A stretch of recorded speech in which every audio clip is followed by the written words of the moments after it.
So Funstar was an undefeated 2-year-old. She went on as a 3-year-old and raced on to win a Group 1 flight stakes over a mile.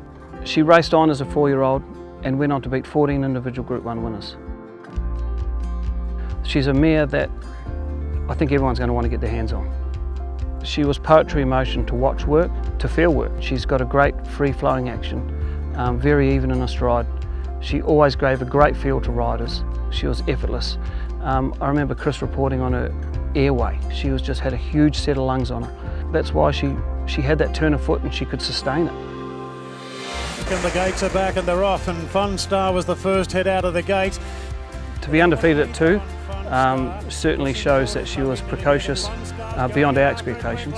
Funstar pinning the ears back, moved up to Tourette, takes the lead, and the Adelaide filly starting to dash right away from them, Funstar. A bit to live up to being Youngstar's younger sister, but there's a bit more sharpness about her than Youngstar. She was on debut at the 1250 there, the winner in a different class. And Funstar's got a gap now and is squeezing through on the inside, but is it too late? Leviathan's made the move, gets a length clear. Funstar starting to rally now on the rails. She's coming quickly, Funstar at Leviathan, and Funstar got up to win it. She came into a 3-year-old year with a fair bit of expectation, and she certainly didn't let us down. There were some clashes there with Libertini and then Probabile. She fought it out with her on a couple of occasions, so she met the best of them, and she was on terms and better than on most occasions. Stride for stride, Libertini the inside of Funstar. Probabile's coming with a big run late. It's Libertini and Funstar slogging it out. Nothing in it, right down to the wire. Funstar puts the nose in front.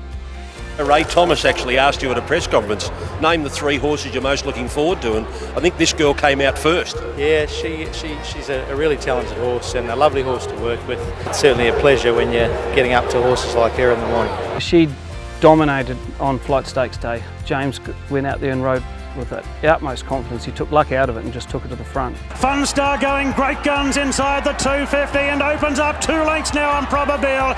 A mile back to the rest, but Funstar full of running, and she's the star filly for the flight stakes. She's ripping away. Funstar wins it by 3 lengths to Probabile. Look at her stride out to win a Group 1.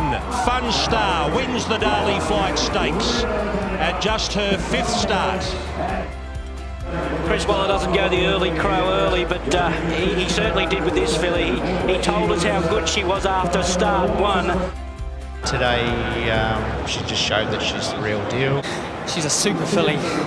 She's a star in the making. It's an absolute privilege to be a part of it. It's fair to say her defeats are as great an achievement as her victories.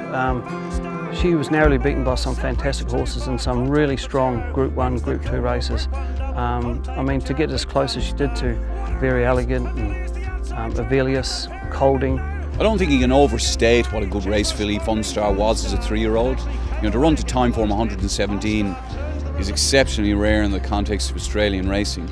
And our rating pegs her at a higher mark than the likes of Scholes, Catchy, Global Glamour, Libertini, Ome Sword, a host of fated fillies and top-class race fillies. I think the first thing that struck me when I saw Funstar recently is just what a beautiful mare she is. She's got tremendous quality, really well marked, very beautiful outlook, great big ears, lovely big nostrils, fantastic hip and girth, and probably most strikingly that extraordinary fluency of movement at a walk. And you see galloping footage of her and the reach and the use of herself she has, and then you see her walk and there's just such a positive correlation between the two. She moves with just such an extraordinary ease. And you talk about people who want to race or breed top-class racehorses or yearlings that go on top yearling sales right around the world, and it's just such an important factor. She's got that athleticism in abundance. Her greatest attribute is her attitude and her professional approach towards everything that she does. When you look at Youngstar, she's in foal in Japan now. She's been well mated by the Yoshidas up there at Northern Farm. So there's a fair bit going for the family. When we're considering any of these mares, you're looking at 3 primary criteria: pedigree, physique and performance.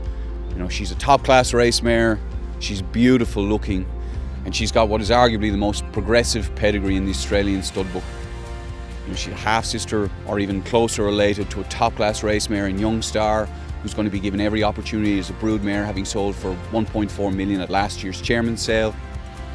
And then she's a three-quarter sister to the Dam of Tofane, who has proven herself again this winter in Brisbane to just be a fantastic race mare. And when you consider what's coming through the pedigree, yearlings by the likes of Piero and Ocean Park, you know, siblings to Funstar and Tofane, it's really exciting to think where this pedigree might get to over the next 3, 4, 5 years and even into the next decade. And it's not as if it's just founded on shallow foundations. User-friendly, the Grand Dam was a fantastic race mare, as good as you could wish to breed or race. So there's genuine quality right the way through the pedigree, and I think it only enhances the appeal of what's already a wonderfully exciting mare. For me, it's a no-brainer. We race horses. Our syndicate are a racing syndicate, and like we did with Youngstar, we reach the end of a racing career and she goes on the market. It's a very, very genuine sale. Sure, it's sad to see her go, but we can't hang on to everything, and someone's going to really enjoy breeding from her.